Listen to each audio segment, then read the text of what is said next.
Well, good morning, everyone, and welcome to Friday Talk Talk. I'm Leanne Lau, and we have a fabulous discussion today that I'm super excited about. Our speaker is going to be Mike Serto, and he is a recent HPM fellow graduate. Also, he has training in pediatric critical care. And Mike, I got to be honest, I forgot to write down exactly where you're at in Chicago. So I'm maybe going to let you introduce what you're doing right now, but I know you've got a lovely combined position. So if you want to tell us about that, we also might be having your colleague join us, and maybe I'll let you just quick introduce Bob also, because he may or may not be able to make it. He had a bunch of family meetings scheduled this morning. But then once you're done just saying who you are and what you're doing, Mike is going to talk to us about a fast fact that he wrote recently that's entitled, "That's What They Told Us Last Time." And it's a really great discussion about how to respond when we've got families who don't believe our prognosis, because we've hung a lot of crepe in the past and patients did better than we expected. And so families sometimes have multiple reasons for why they don't find that conversation to go as well as we would like it to when we kind of get down to the wire where we think this time we probably really do mean it. So I'm gonna let Mike go from there. He's gonna talk for a few minutes and then we will have time for questions. So with that, Mike, if you just want to say hello, we'll get rolling. Thanks, Leanne, for the introduction. My name is Mike Serto. I am, as Leanne very kindly introduced me, a recent hospice and palliative care medicine fellowship grad from UPMC, where I also did pediatric critical care medicine fellowship and pediatric residency, so a bit of a lifer in some terms, although I just recently moved to Chicago. And next month, I'll be starting a combined position in pediatric palliative care and critical care at Lurie Children's Hospital, which I'm very excited about. Bob Arnold, who I think probably needs no introduction in this forum, may be joining us today. He, unfortunately, I think had a rash of Friday morning family meetings that I think could not be postponed for various clinical reasons. So he may pop up and join us, he may not, but I am certainly speaking on behalf of both of us. And as Leanne mentioned, what I'd like to talk to you about briefly today, because I'd really like the driver for most of this to be conversation from you all, is these situations where we run into things that make you go like this, right? And some examples of this are, that's what they told us last time, but they got better. We've heard that before, but they're strong and they always pull through, right? And these are generally things that we might hear in the context of sharing the news that we think a patient is dying or otherwise highly unlikely to survive. And the temptation, I think, in many of these situations is to really rely on the things that make us as physicians comfortable, right? And that generally is our expertise, our authority, our knowledge. And the problem is that relying on those things in these situations is often not helpful. And the perception there can be that we're not listening, that we're not acknowledging the patient's strengths, that we're quote unquote giving up. And as a result of that perception, we can generate, or at least further, mistrust in the healthcare system. We can decrease our ability to work with this family to make shared decisions. And we miss a really valuable opportunity to build partnership moving forward. So what I'd like to talk a little bit about today is how can we do this better? And I do see that there's something in the chat, but just so you guys know, I can't see it. So if anybody has something that is timely or slide related, please feel free to just shout out and interrupt me, and I'm more than happy to do that.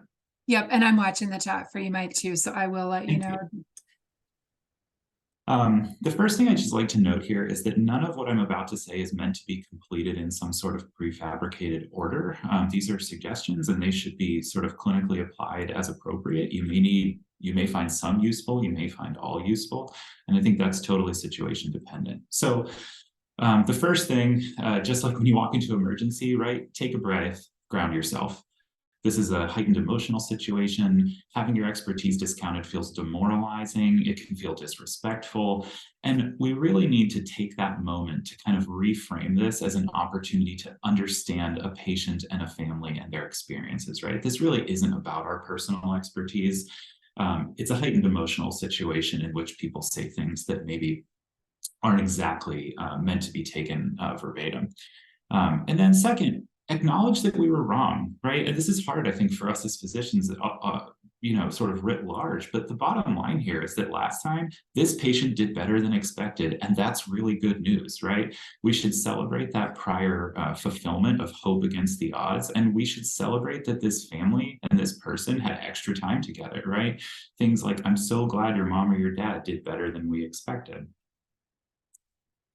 Next, getting curious, I think, is really the fundamental sort of property of a lot of what we're going to look at today, right? And what I mean when I say get curious is really think about, what is this family trying to tell you when they say something along the lines of, that's what they told us last time, right? Is it frank distrust in our ability to prognosticate? Is it just confusion around why a scenario might be different than before? Is it that this is a patient for whom predictions often has been wrong? I could say that as a person who works with kids and chronically ill kids quite frequently, this is quite frequently the case, that our predictions are wrong. Does this family just need additional time, data, or perhaps both, or is it something else entirely? And explore these things, right? Would you be willing to share a little bit more about what happened this time, or tell me more about that?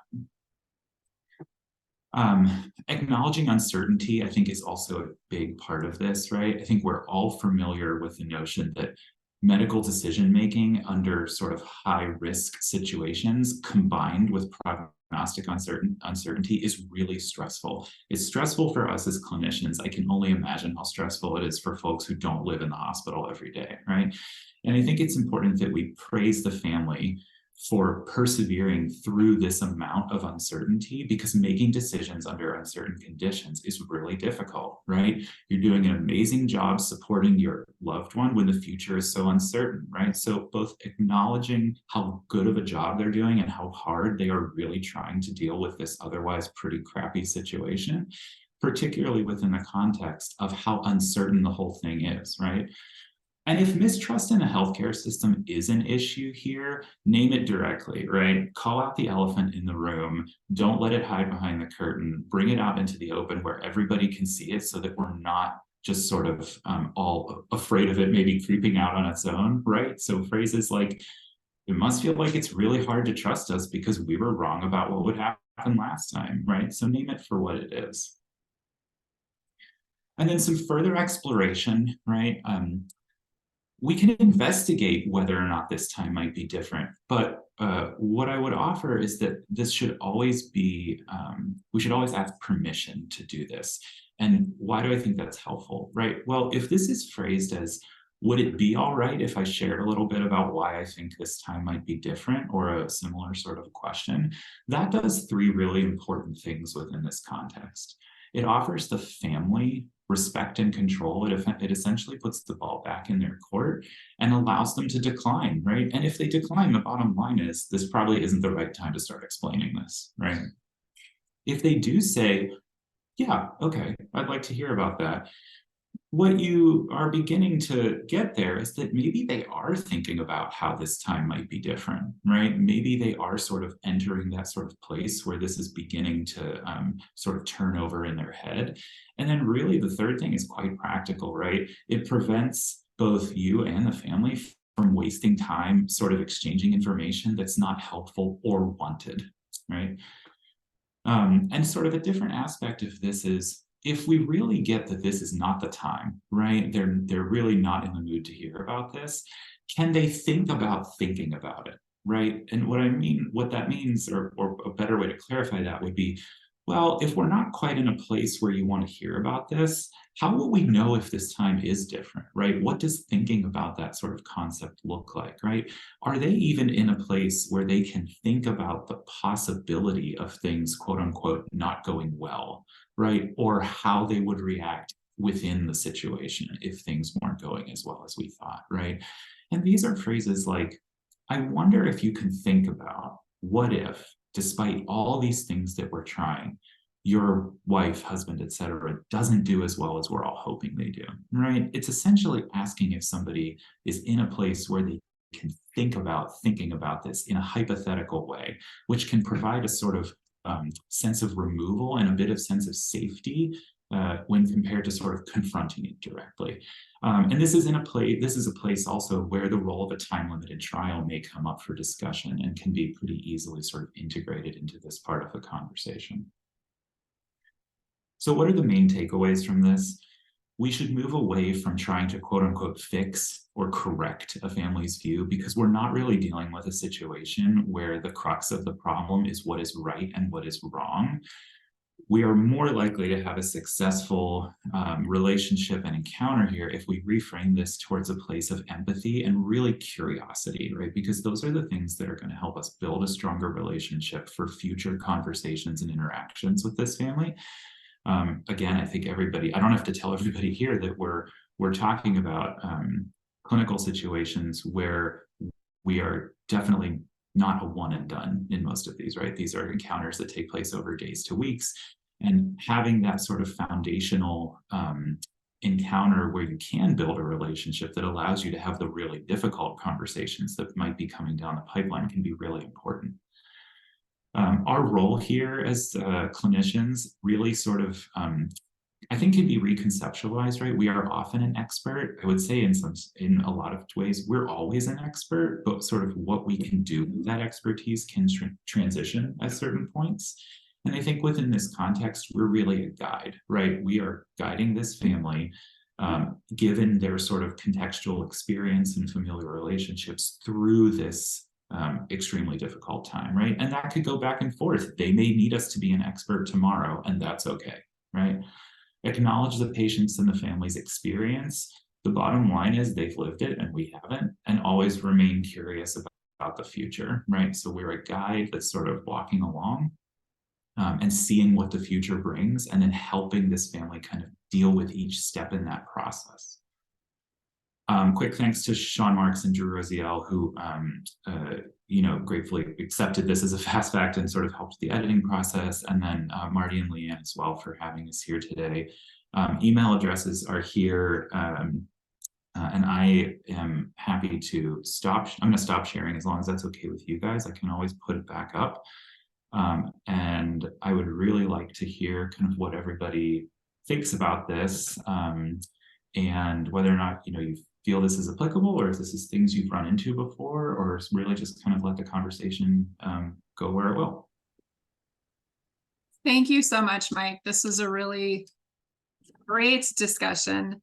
I think that I'll just start out just as a quick thought, and then we'll go right to questions. But I guess my big question for you as listening to this is more thinking about the other end of this. If looking at this and thinking about this from the perspective of being the palliative care doc being called in and hearing these statements, has this changed at all how you behave when you're doing your pediatric critical care, in terms of how you have the initial prognosis discussions where you feel pretty sure, but yet you know that if you're wrong, this is going to create trust issues down the way? Has this changed your approach to those discussions?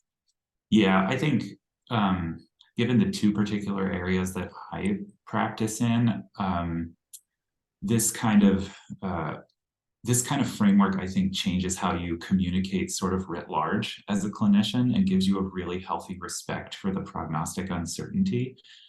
Interestingly enough, we deal with so much, particularly with kids in the areas of like traumatic brain injury and cardiac arrest. They're so plastic in a lot of ways that adults are not, and so sort of flexible, that there is a tremendous deal of uncertainty sort of upfront, right? Where we have days to weeks before we're really able to,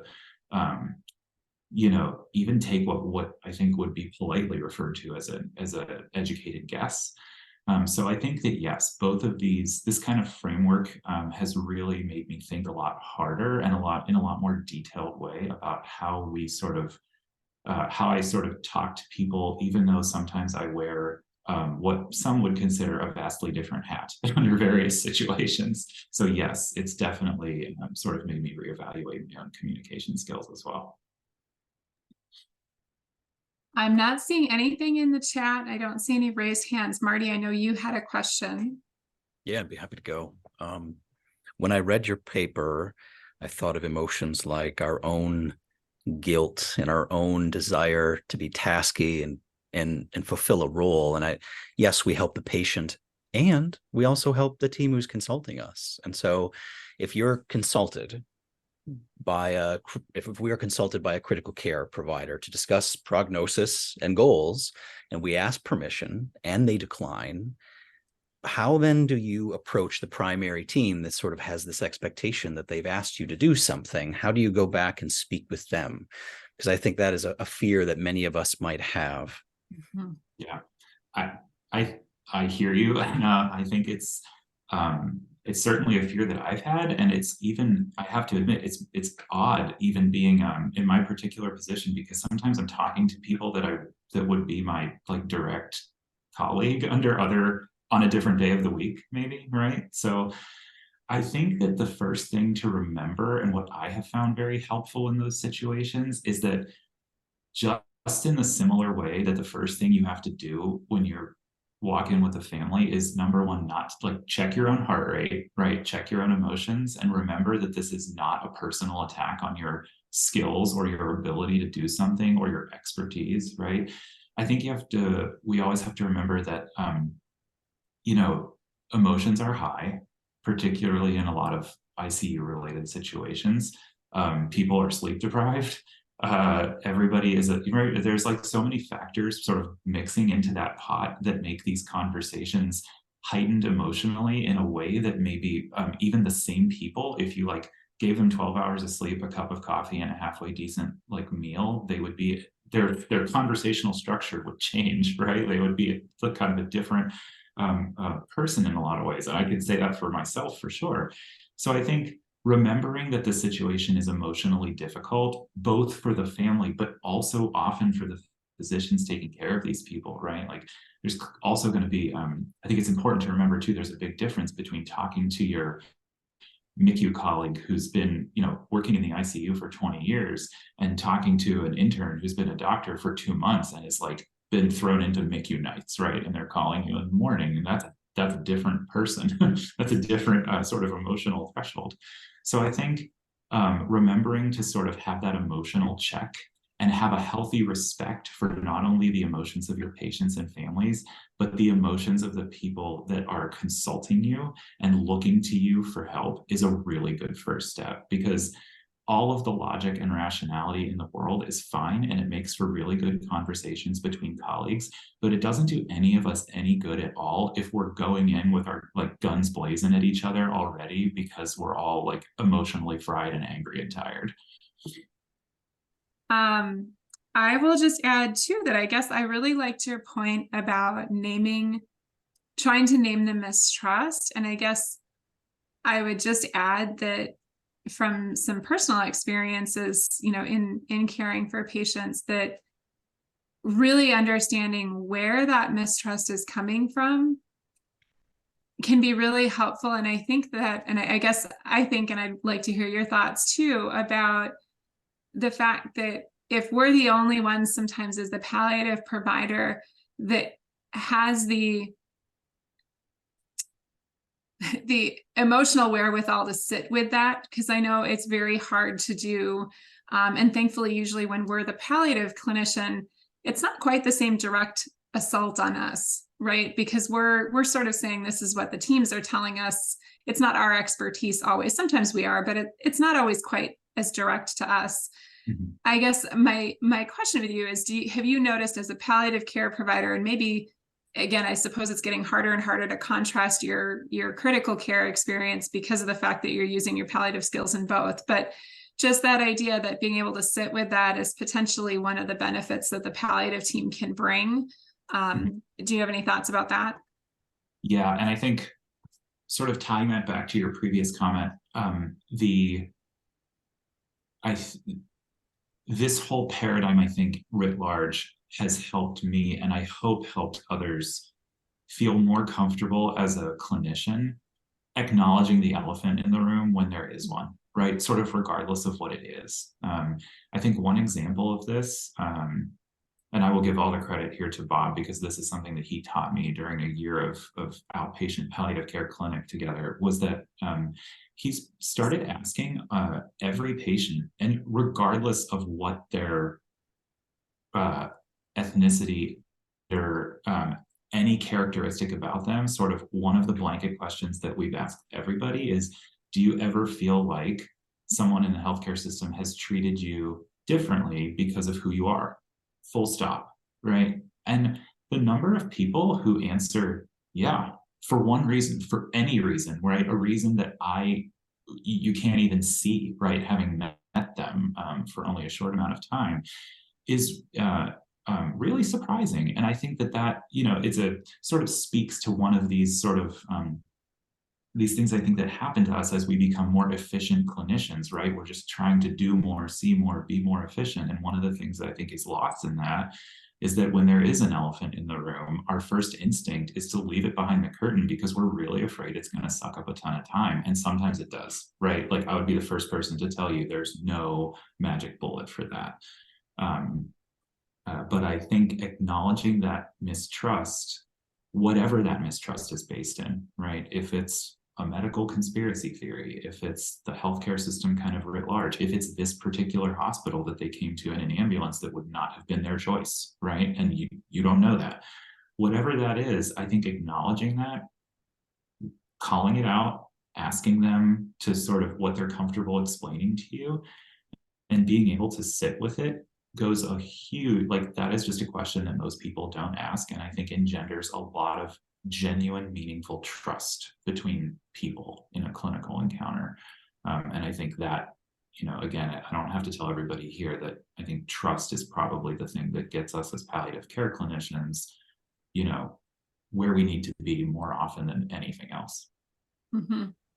I think it looks like Sarah went over to Marty's computer. Give me 1 second, Sarah, just because there's a comment in the chat that goes along with what we were just talking about, just from Rachel saying, we had a case like this last week. Acknowledgement of the challenge and the unknown can be very helpful in discussions with these scenarios. The other thing is that she's seen that works is giving control back, asking things like, what information do you need, or what questions are you thinking about, sometimes helps fill the gap. Yeah. Rachel, I agree with you entirely, especially like, what information do you need? What would be helpful for you, right? Especially in those areas where, you know, if you run into folks who they don't want to talk about it, they're not ready to talk about it, but they are kind of in a space where they can think about the theoretical, like the safety of having it one step removed.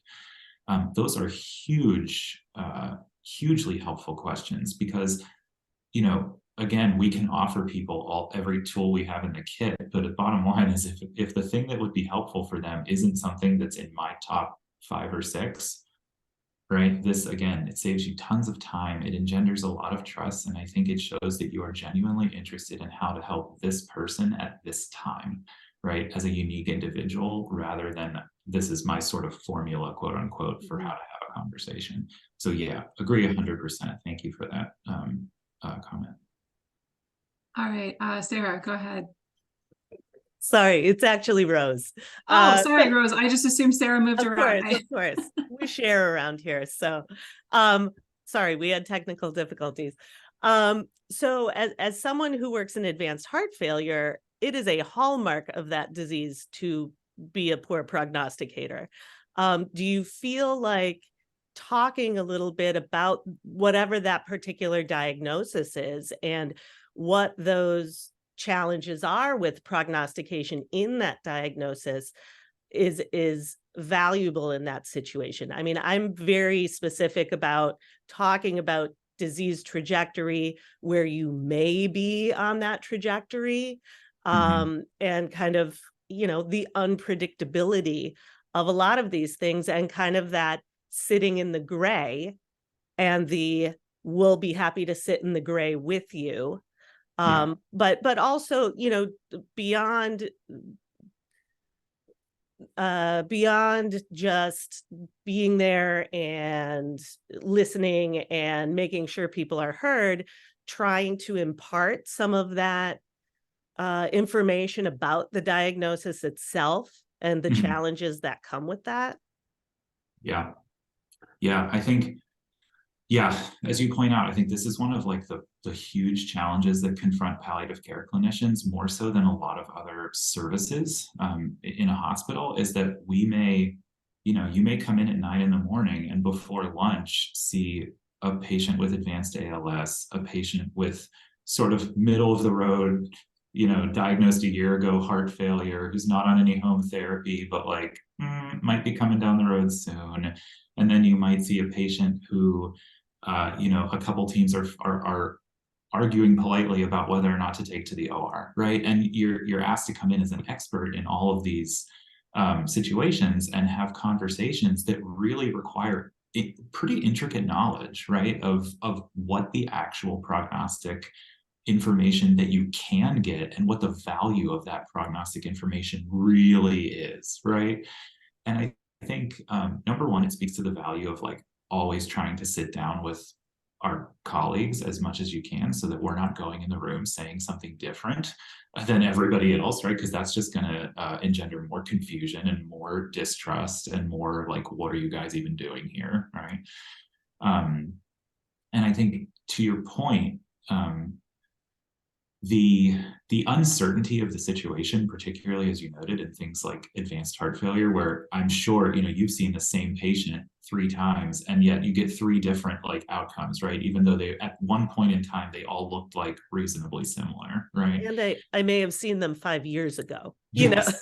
Yes. I think that in those situations, the elephant in the room is the uncertainty, right? And the bottom line is, if we act like there isn't uncertainty, like number one, we're lying. And number two, we're not helping anyone, right? Like we're not helping a primary team. We're not helping the patient. We're not helping the family, right? So I think, again, as you know, calling out the uncertainty and not being afraid to use the phrase, I don't know, right? Or that's really difficult to say. Is important. And I think that, again, that's hard for us as clinicians. We do not like that phrase. I think that to me, the interesting part about those particular conversations is that while we can't offer prognostic certainty, I think the certainty that we can offer people is that either us, like depending on your clinical sort of situation relationship, right? Either myself or my team, right? Kind of writ large, we will be here no matter what that uncertainty brings us down the pipeline, right? So we can make the decisions that we need to make here and now, and we can address the things that we need to address here and now. We can acknowledge the things that we can't fix or make decisions about here and now.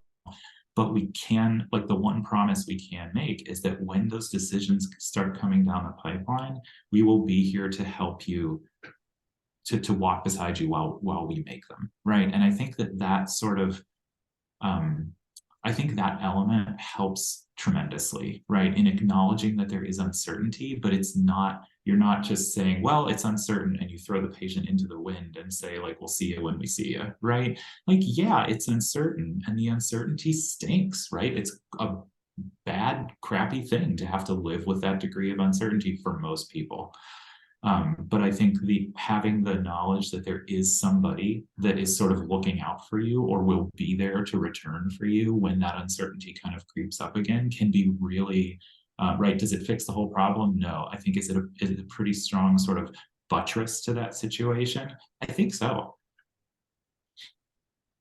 Well, thank you so much, Rose, for the question, and everyone for your attention. We're at 10 after, so I think we're at the end. Mike, thank you so much for this great discussion.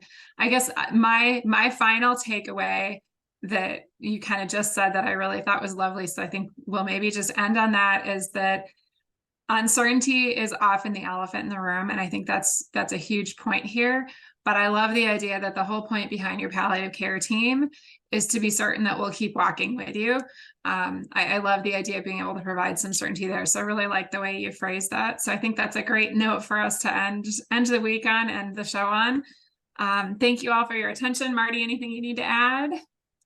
No, great. Okay, well, thanks so much, Mike. Everybody have a great rest of your day and a great weekend.